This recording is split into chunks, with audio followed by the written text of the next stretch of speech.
Bonjour, on va voir la différence entre le mode AFC et le mode AFS et la zone de suivi dynamique sur le Z6. Donc ici je suis en AFS, mise au point, zone ponctuelle.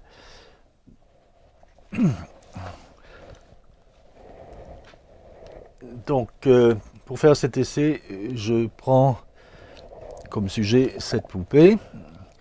Je suis dans la pénombre, enfin je suis à 3200 ISO et l'image a très peu de contraste. Donc vous voyez là, je fais la mise au point sur l'œil et ça marche.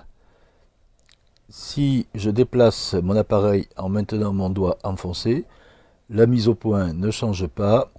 C'est peut-être un peu moins parfaitement sur l'œil, mais c'est encore très très bon. Il n'y a pas de souci. Alors je vais prendre une photo comme ça. Voilà. En visu 100%. Voilà, c'était bon. Donc ici, avec ce mode-là, si le sujet ne bouge pas trop, je peux viser, recadrer, ça marche. Bon, je suis F4.5, bon, je vais passer à F4, ok.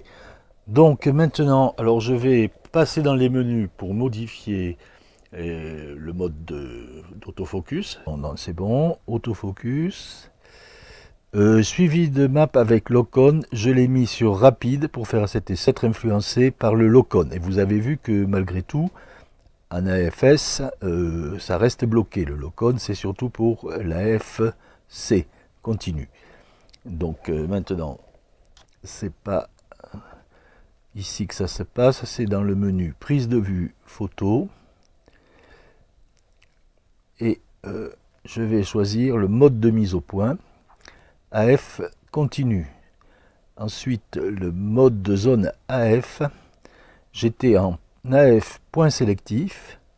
Je passe en AF zone dynamique. En AF zone dynamique, je n'ai pas de suivi de sujet.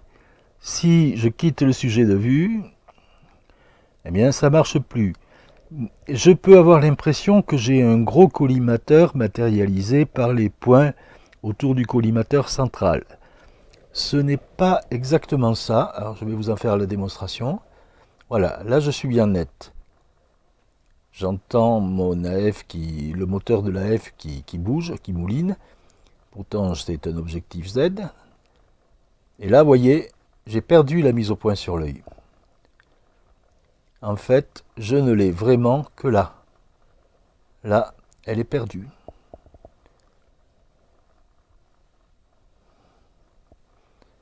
Et la mise au point se fait sur les cheveux. C'est très net. Donc c'est les autres capteurs de collimateur qui font la mise au point, mais elle est perdue. Je prends la poupée à la main.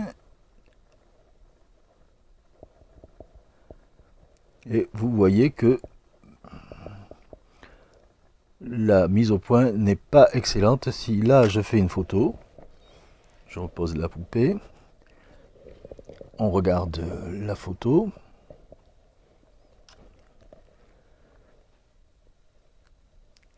Voilà, c'est net. Mon colis mettait pile sur la poupée et pourtant c'est les cheveux qui sont nets. Mon colis, j'étais comme ça, voilà. Et ça a fait la mise au point sur le colis central. Donc voilà pourquoi je n'utilise pas ce mode. Les gens s'imaginent qu'on a une grosse sécurité.